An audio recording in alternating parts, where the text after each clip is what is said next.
cleared out your junk from the basement, Mom's text read with a yellow smiley face, followed by Dad's message, made $200. You're welcome.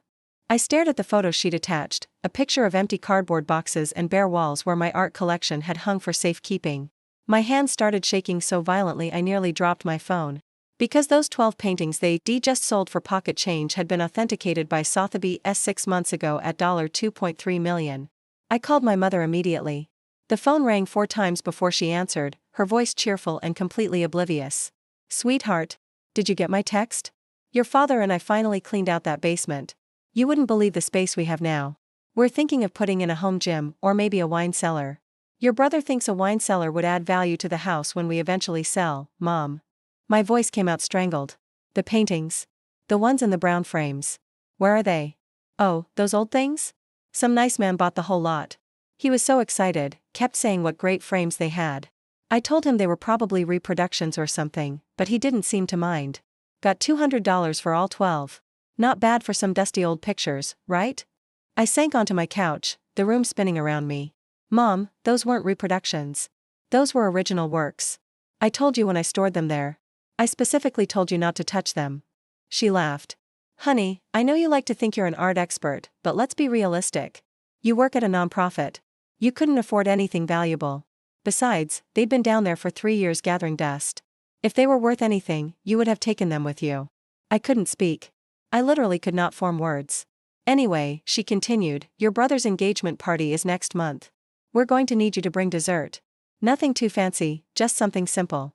Maybe those brownies you made last Christmas. I hung up.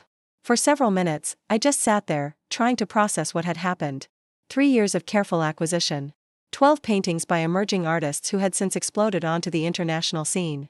Works I'd purchased for a few $100s each when I was in my 20s, back when I'd briefly dated a gallery owner who taught me everything about spotting talent before the market caught on. Marguerite Santos, who now had pieces in the Guggenheim. Had. Past tense.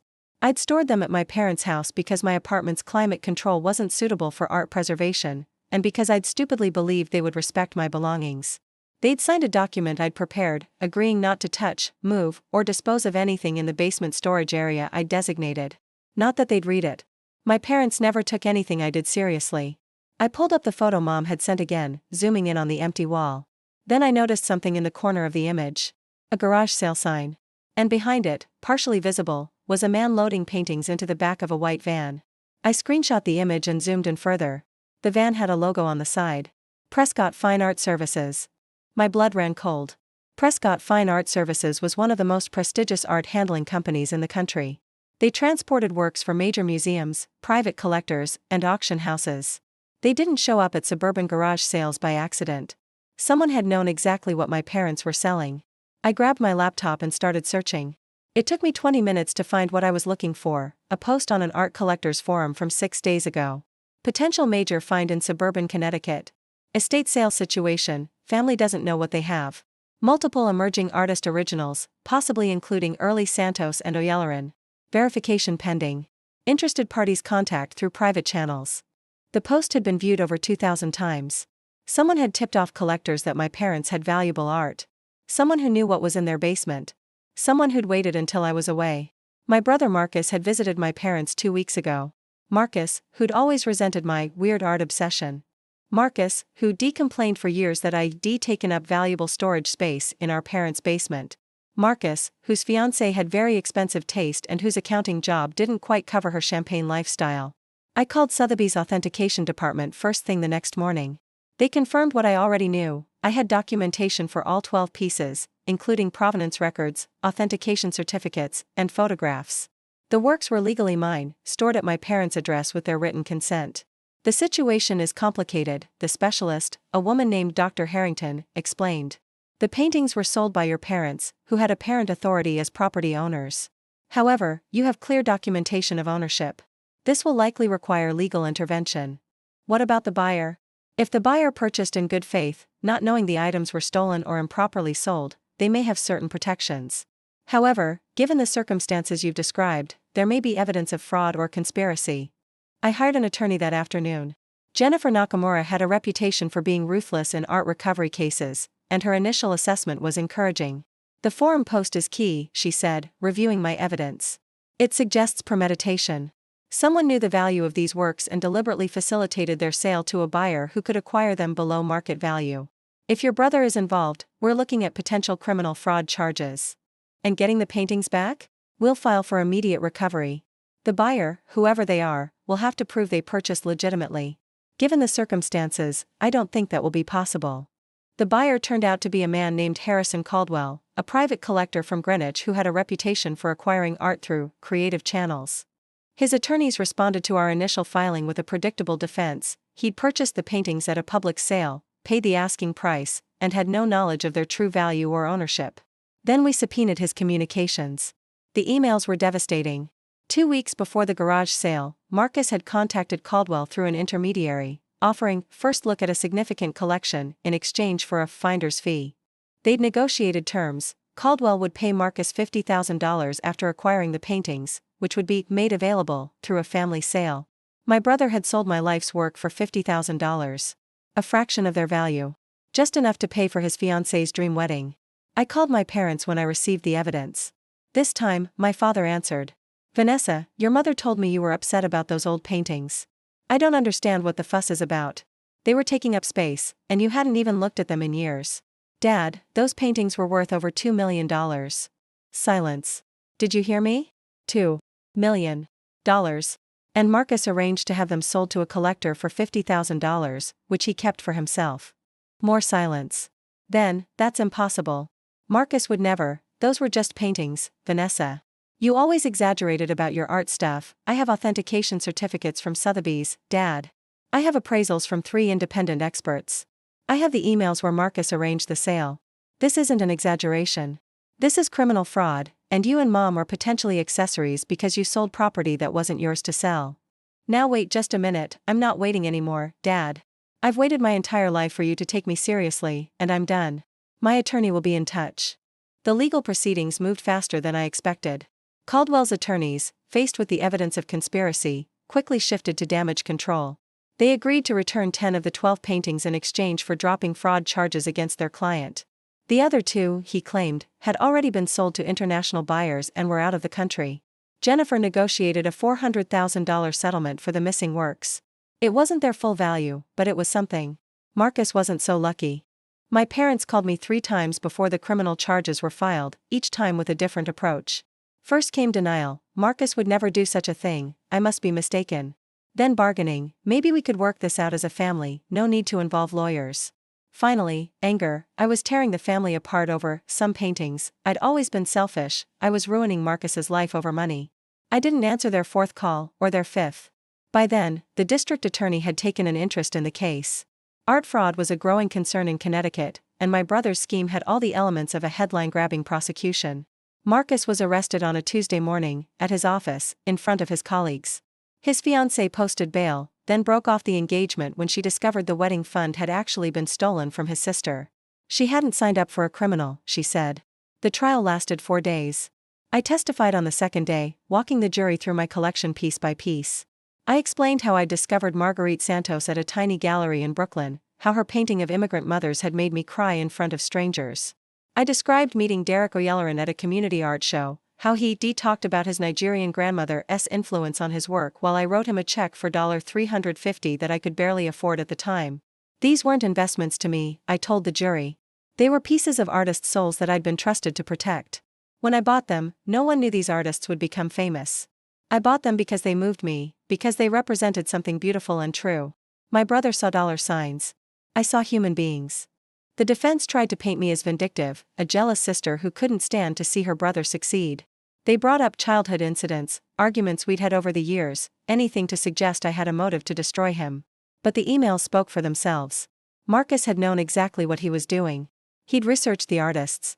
He'd calculated the values. He'd deliberately manipulated our parents into selling my property while I was traveling for work. The jury took 3 hours to convict. Marcus received 2 years in federal prison and was ordered to pay restitution of $1.9 million, the estimated value of the paintings at the time of theft minus what had been recovered. He'd be paying that debt for the rest of his life. My parents didn't attend the sentencing. They'd stopped speaking to me by then, communicating only through their attorney. They were humiliated, heartbroken, unable to reconcile the son they'd favored with the criminal he'd always been capable of becoming. Part of me wanted to reach out, to try to repair the relationship. They were my parents, after all. Despite everything, I still loved them. But then I remembered all the little moments. The way they'd celebrated Marcus's mediocre accomplishments while dismissing my actual achievements. The way they'd given him money for a down payment on his condo while telling me that struggling would build character. The way Mom had called my art collection junk with such casual contempt. They'd always told me who I was to them. I'd just finally started listening. The recovered paintings needed restoration after their ordeal. Some had been improperly handled, stored in Caldwell's warehouse without climate control. The Santos piece, my favorite, had a small tear in the corner that would never fully heal. I found a conservator in Manhattan who specialized in contemporary works. Her name was Deborah Okonkwo, and she treated each painting like a patient in intensive care. "You have an incredible eye," she told me one afternoon, examining the Oyelloran piece under specialized lighting. "These artists, you found them before anyone else did. That's not just luck. That's genuine vision." I'd never thought about it that way. To me, I'd just been following my heart, buying art that spoke to something deep inside me. I hadn't been trying to build a collection. I'd been trying to surround myself with beauty in a world that often felt ugly. "What will you do with them now?" Deborah asked. I'd been thinking about that for months.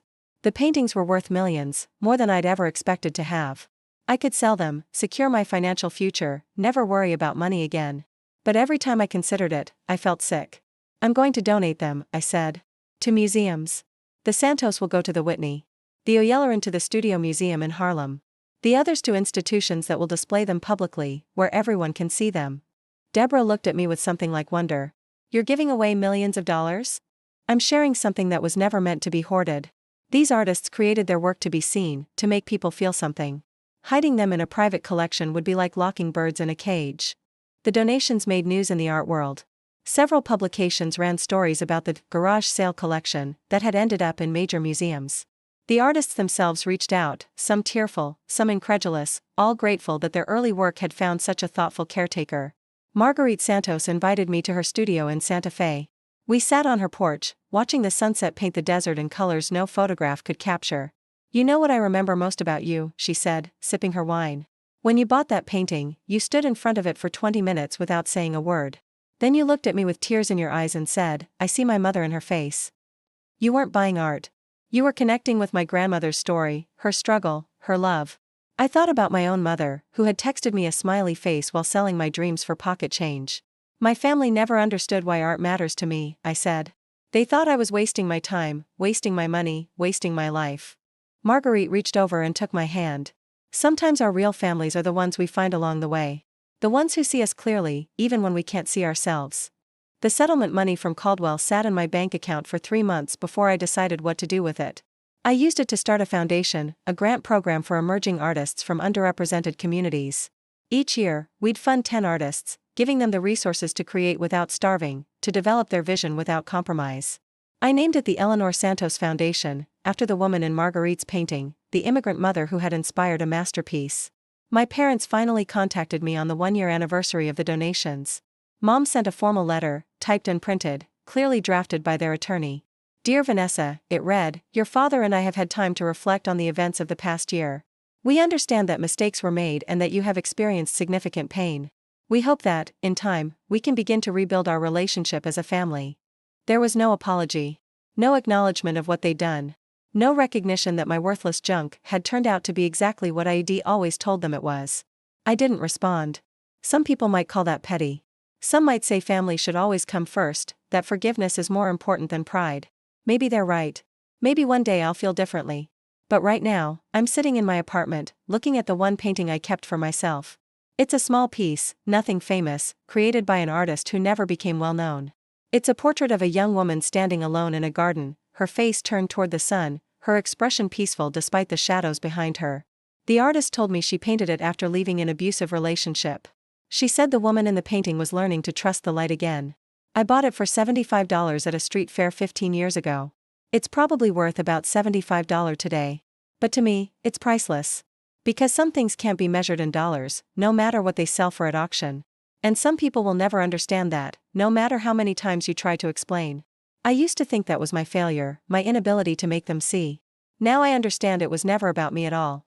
The light through my window catches the painting just right, and for a moment, the woman in the garden seems to smile.